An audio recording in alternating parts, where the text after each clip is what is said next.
Hello student, today we are going to start a new chapter, new unit. Unit second अपन आज start कर रहे हैं inorganic chemistry BSc part second की, वो है उपसहसंयोजक यौगिक।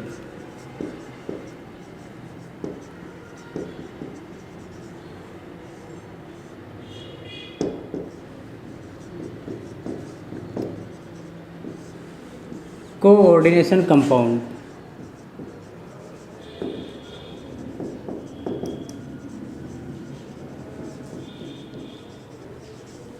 उपसहसंयोजक यौगिक। उपसहसंयोजक यौगिकों को जटिल यौगिक भी कहा जाता है, या यूँ कह सकते हैं कि ऐसे यौगिक जिनके अणु अथवा आयन धातु परमाणु या आयन के साथ किसी ऋणायन या अबंधी इलेक्ट्रॉन युग्म युक्त उदासीन अणु कैसे होंगे, वो लिगेंड ने उपसहसंयोजक बंध बना रखा हो, उपसहसंयोजक यौगिक कहलाते हैं। तो ऐसे यौगिक जिनके अणु अथवा आयन ऐसे यौगिक यूनिट सेकंड है, यूनिट सेकंड का पार्ट ए पढ़ रहे हैं। तो ऐसे यौगिक जिनके अणु या आयन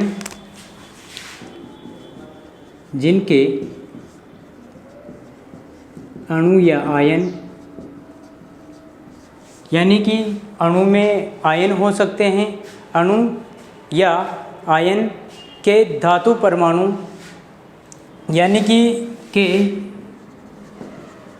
धातु परमाणु, ये धातु परमाणु जो होते हैं ये लिगेंड के साथ में मिलकर जटिल यौगिक बनाते हैं। धातु परमाणु या आयन के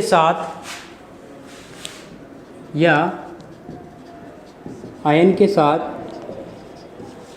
किसी भी प्रकार का ऋणायन हो सकता है या अबंधी इलेक्ट्रॉन युग्म हो सकता है। धातु के साथ ऋणायन या इलेक्ट्रॉन अबंधी भी हो सकता है, या इलेक्ट्रॉन युग्म युक्त न्यूट्रल उदासीन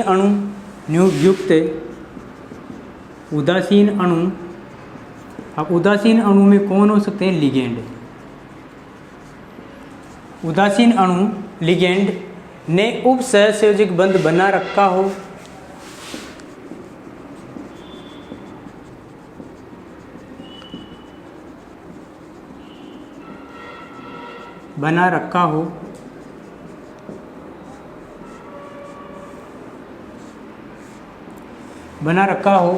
उपसहसंयोजक यौगिक या जटिल यौगिक कहलाते हैं।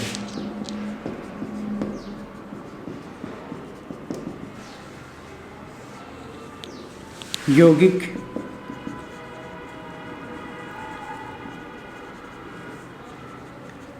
कहलाते हैं।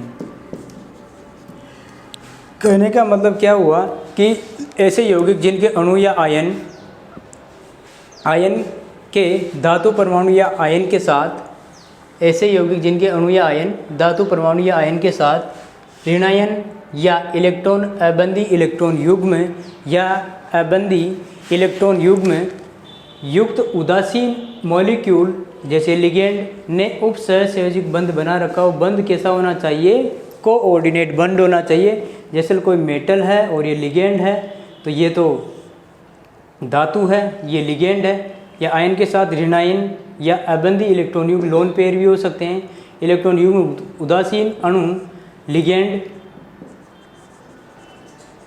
ये लिगेंड है, ने उपसहसंयोजक बंध, ये जो बंध है ये कैसा है, उपसहसंयोजी बंध होता है। अब इन यौगिकों में धातु आयन और लिगेंड संयुक्त रूप से एक अकेले आयन के रूप में व्यवहार करते हैं, और इसीलिए इन यौगिकों को संकुल यौगिक या जटिल यौगिक भी कहा जाता है। तो ये जो इनका बिहेवियर है एक अकेले आयन के रूप में होने के कारण इनको ओवरऑल को क्या कहा जाता है, कॉम्प्लेक्स कंपाउंड कहा जाता है या संकुल यौगिक कहा जाता है। तो इन यौगिकों में धातु आयन पर लिगेंड इन यौगिकों में धातु यानी कि जो कंपाउंड होंगे धातु आयन व लिगेंड आपस में क्या है बंध द्वारा जुड़े रहते हैं। लिगेंड संयुक्त रूप से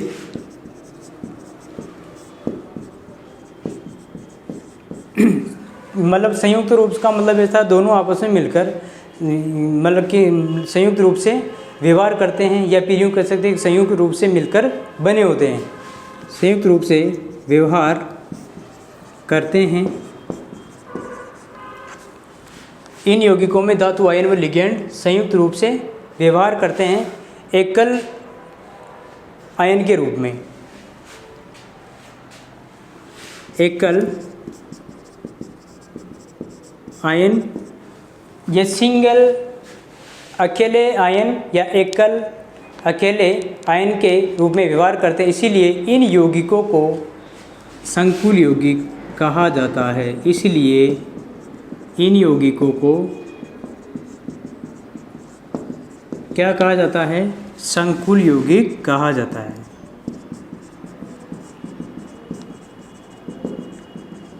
या इनको जटिल यौगिक भी कहते हैं। जटिल यौगिक भी कहा जाता है।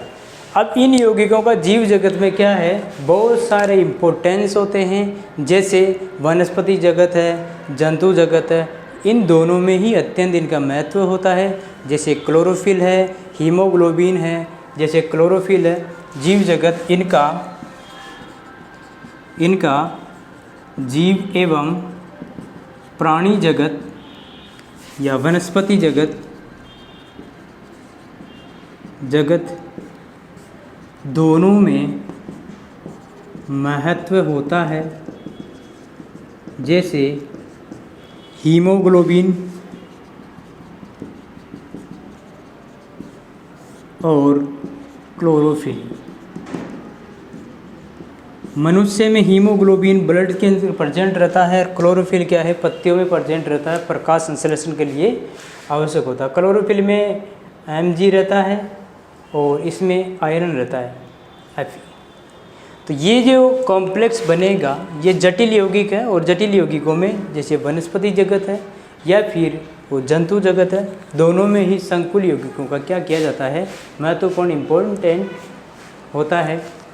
तो ऐसे यौगिक जिनके अणु या आयन धातु परमाणु या आयन के साथ ऋण आयन या इलेक्ट्रॉन युग्म युक्त उदासीन अणु लिगेंड ने उप सहसंयोजक बंध बना रखा हो, उप सहसंयोजक यौगिक कहलाते हैं। एक दूसरी बात, इन यौगिकों में धातु आयन व लिगेंड एक एकल आयन के रूप में एकल आयन के रूप में संयुक्त व्यवहार करते हैं, इसीलिए इन यौगिकों को संकुल यौगिक या जटिल यौगिक कहा जाता है। तो संकुल यौगिक और जटिल यौगिक क्या होते हैं, ये डेफिनेशन पूछी जाती है, तो ये आपको पता होना चाहिए कि संकुल यौगिक क्या होते हैं या उप सहसंयोजक यौगिक किसे कहते हैं।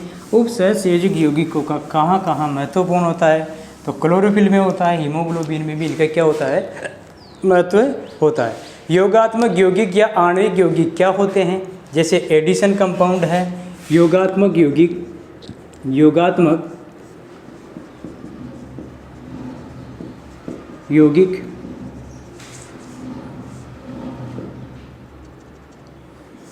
या इसको बोला जाता है आणविक यौगिक या आणविक यौगिक, मॉलिक्यूलर कंपाउंड या एडिशन कंपाउंड और मॉलिक्यूलर कंपाउंड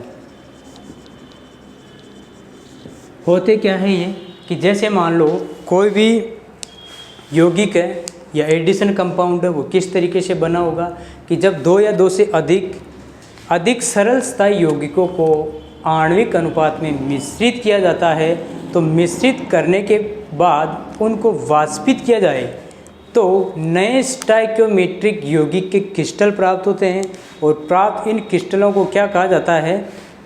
मॉलिक्यूलर कंपाउंड कहा जाता है। तो जब दो या दो से अधिक सरल स्थायी यौगिकों को जब दो या दो से अधिक सरल स्थायी यौगिकों को मिश्रित किया जाता है या मिश्रित करके या आणविक यौगिकों को जब दो या दो से अधिक सरल स्थायी यौगिकों को आणविक अनुपात में लिया जाए या ऐसे लिख सकते यौगिकों को आणविक अनुपात में मिश्रित करके आणविक अनुपात में मिश्रित करके वाष्पित किया जाए या वाष्पित कर दिया जाए तो नए स्टोइकियोमेट्री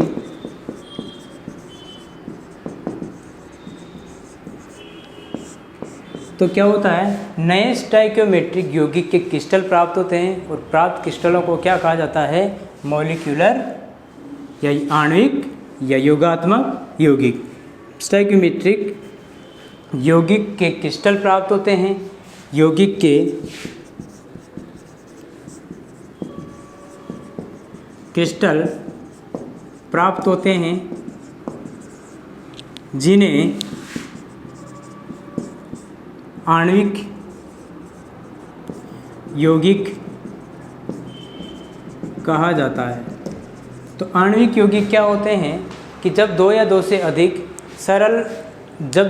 अधिक सरल स्थायी यौगिकों को आणविक अनुपात में मिश्रित किया जाए और उन्हें वाष्पित कर दिया जाए तो नए स्टाइक्योमेट्रिक यौगिक के क्रिस्टल प्राप्त होते हैं और प्राप्त क्रिस्टलों को क्या कहा जाता है?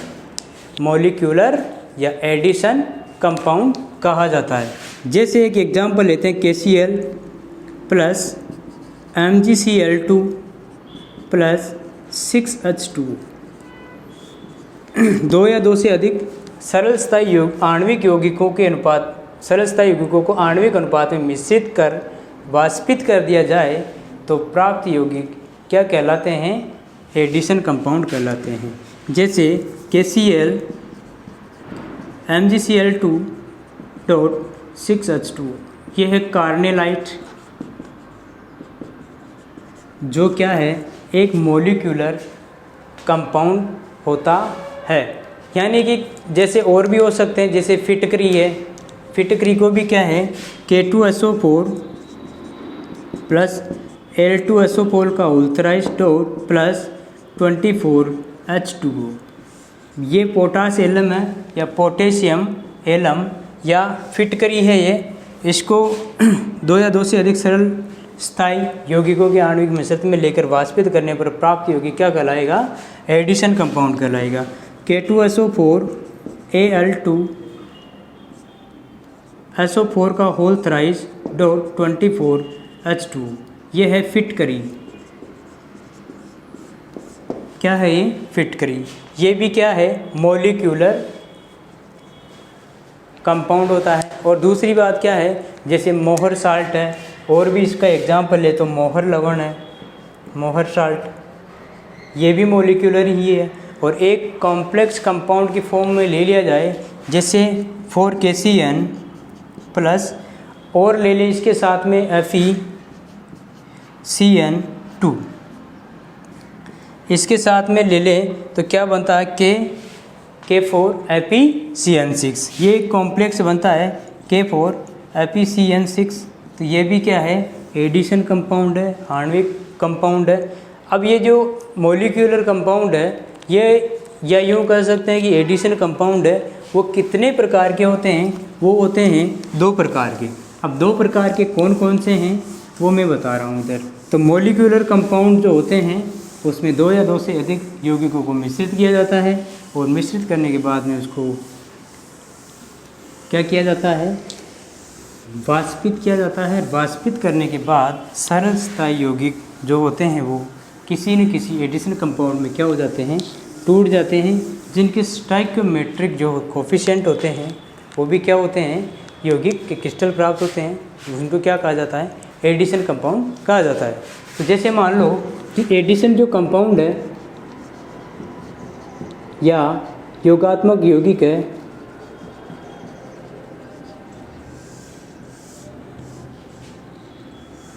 ये 2 टाइप के होते हैं।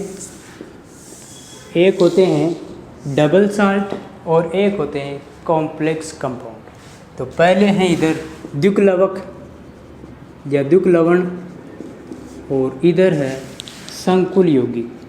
संकुल यौगिक या जटिल यौगिक भी कहा जाता है।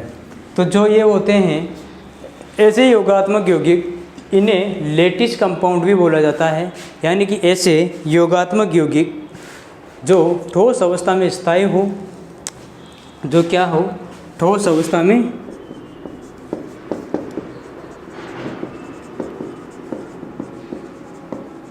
स्थायी हो। केवल और केवल सॉलिड अवस्था में कैसे होते हैं, ये स्थायी हो तथा जल में घोलने पर यह अवयवी आयनों में टूट जाते हो। जल में घोलने पर अवयवी आयनों में टूट जाते हो।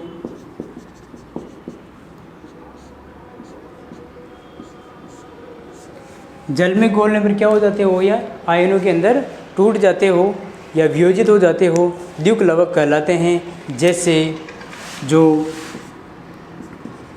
द्विक्लवक या लवण कहलाते हैं। जैसे एग्जाम्पल की बात करें तो एग्जाम्पल कौन कौन से हो गए, कार्नेलाइट है, फिटकरी है, मोहर साल्ट है, मोहर लवण है। ये सारे क्या है, डबल साल्ट है, द्विक लवण है। और जो आपके कॉम्प्लेक्स कंपाउंड होते हैं, ऐसे योगात्मक यौगिक जो ठोस एवं जलीय दोनों अवस्था में क्या होते हो, स्थायी होते हो, ऐसे संकुलों को, ऐसे यौगिकों को क्या कहा जाता है, संकुल यौगिक कहा जाता है। तो ये ऐसे लिख सकते हैं, ऐसे योगात्मक यौगिक जो ठोस एवं जलीय दोनों अवस्थाओं में स्थायी होते हैं।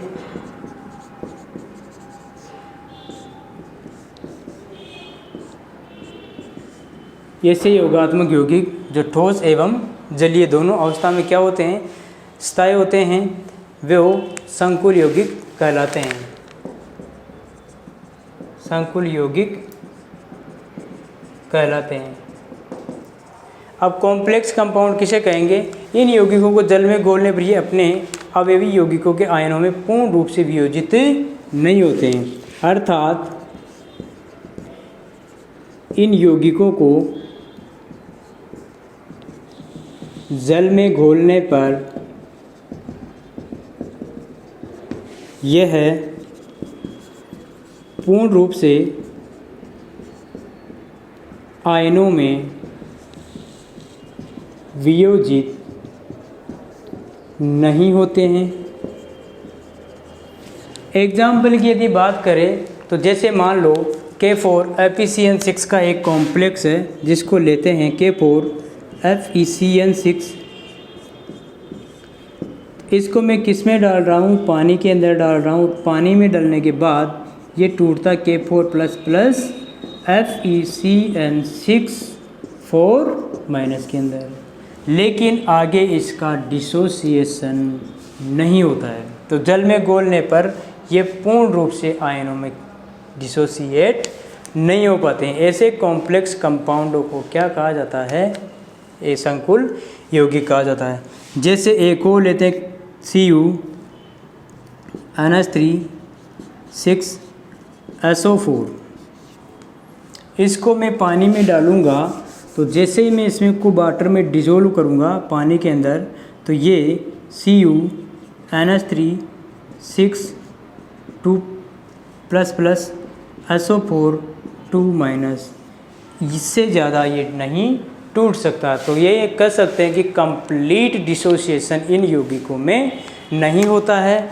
और भी एग्जांपल ले सकते हैं, जैसे Ag है, AgCN CN2, और बाहर कोई भी पदार्थ ले सकते हैं, सोडियम ले लो, पोटेशियम ले लो। तो इसको वाटर में डालेंगे तो क्या बनेगा, पानी के अंदर Ag++ AgCN2+। आगे इसका फर्दर क्या नहीं होता है, डिसोसिएशन नहीं होता है। तो ये द्विग लवण कैसे होते, ठोस अवस्था में स्थायी होते हैं, जल में घोलने पर अवयवी आयनों में डिसोसिएट हो जाते हो, द्विग लवण कहलाते हैं। जैसे कॉर्नेलाइट है या मोहर साल्ट है या फिटकरी है, ये सारे क्या है, डबल साल्ट कहलाते हैं।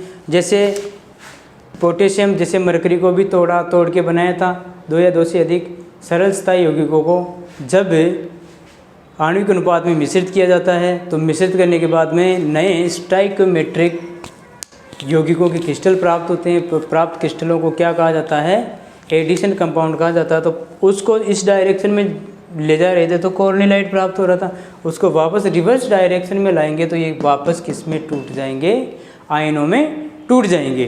तो आज की इस क्लास में बस इतना, कि आगे नेक्स्ट क्लास में चर्चा करेंगे इसके नेक्स्ट टॉपिक के बारे में। Thank you so much, have a nice day.